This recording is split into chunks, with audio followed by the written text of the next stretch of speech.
No, no, that's not for you. That's for the girls. Got your own. You got your own.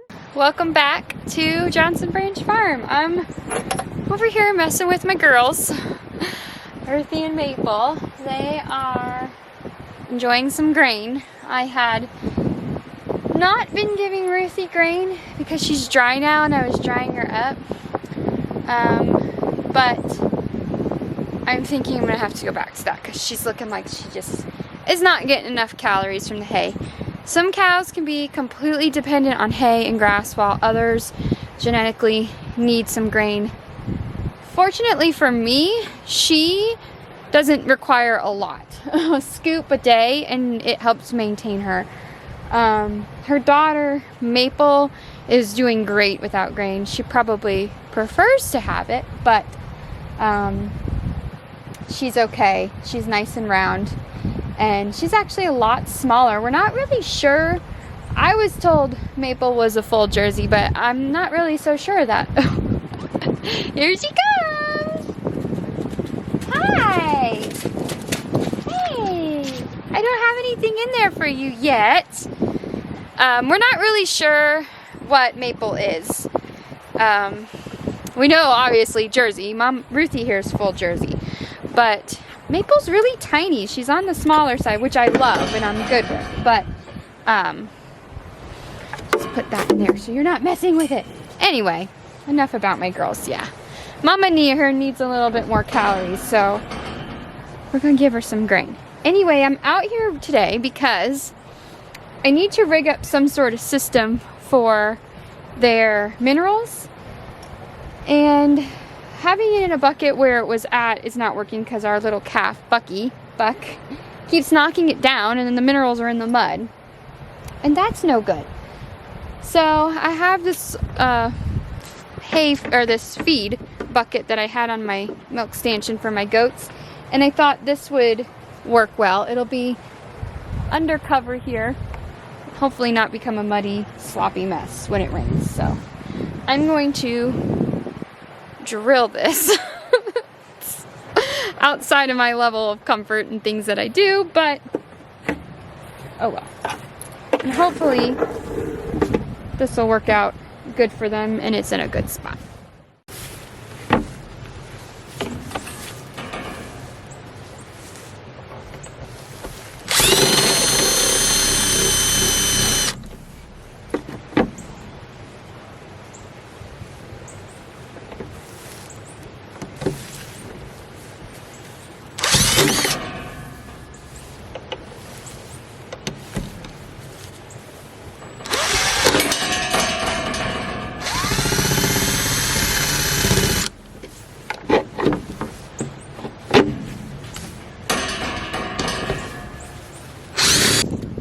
Thought this was going to be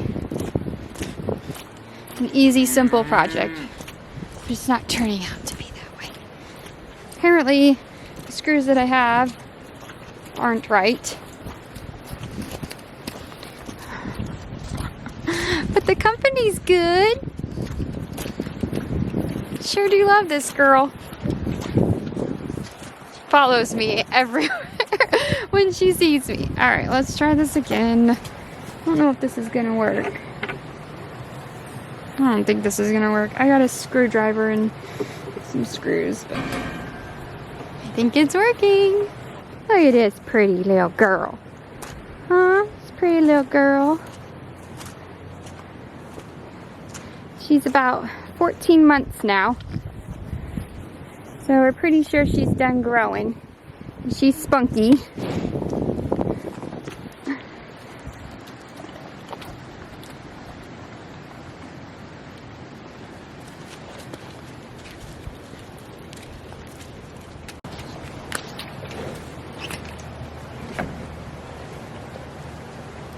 I think that's gonna work.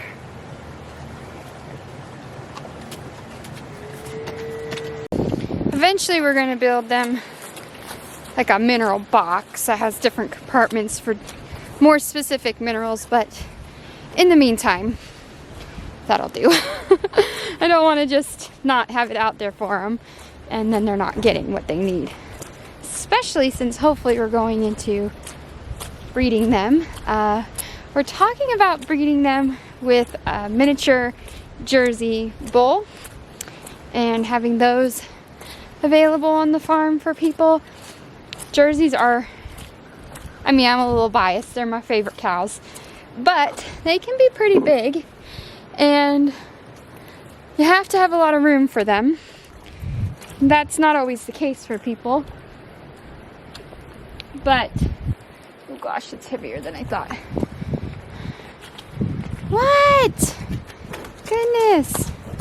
So it's just going to be a great small cow that people can have in smaller spaces and still have the benefits of having a Jersey and the awesome milk that they provide our families. So if you're dreaming about cows or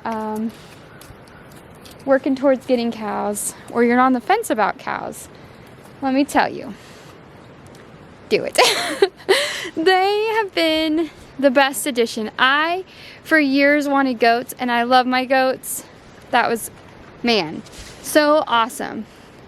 But there's just nothing like a cow. There's nothing like nuzzling up to them in the warm barn and watching them run up and greet you. It's just something about having this big animal that just, I don't know, I can't explain it, but it's really been the awesome thing. And I would also encourage you to take your time and find the right cow, and to make sure that that cow is tested and is coming from a good family and coming from a clean herd, because if not, I can tell you it's devastating. And if there's something we can do or something we can teach you about it, let me know, because if we can save someone else from having to go through that, then that would be great, because these animals really are amazing. They have an amazing purpose on the farm. They give so much. They're a lot of fun, but I would just hate to see somebody have the whole experience ruined by not having the right ones. That's going to be one of our goals here on the farm, is making sure you're getting the right animal, because I think that that's important, that people learn what the right animal is and what to look for, and really at the end of the day to trust that gut feeling. When I saw Maple and Ruthie, I knew that these were the cows for me. I actually looked at one before them and she scared me and we almost bought her anyway, and in the middle of loading her up in the trailer, I panicked and said, this is not for me, this is not the one. And I'm really glad I listened to that and I didn't do it, because I found the ones and I love them to pieces. So ignore our pasture in winter. I cannot wait until spring rolls around and this grass is lush and green and they can't keep up with it again. We always laugh because they could not eat it down fast enough, and my mother-in-law likes everything, you know, she keeps everything so nice that she was out here mowing it so it was even, and we just laugh and joke about that. But I can't wait till mud season is over and this pasture is back to being lush and green, and the girls are back on grass and we're back in milk. So thanks for hanging out with me and my girls. May the Lord bless and keep you. Until next time. Hey.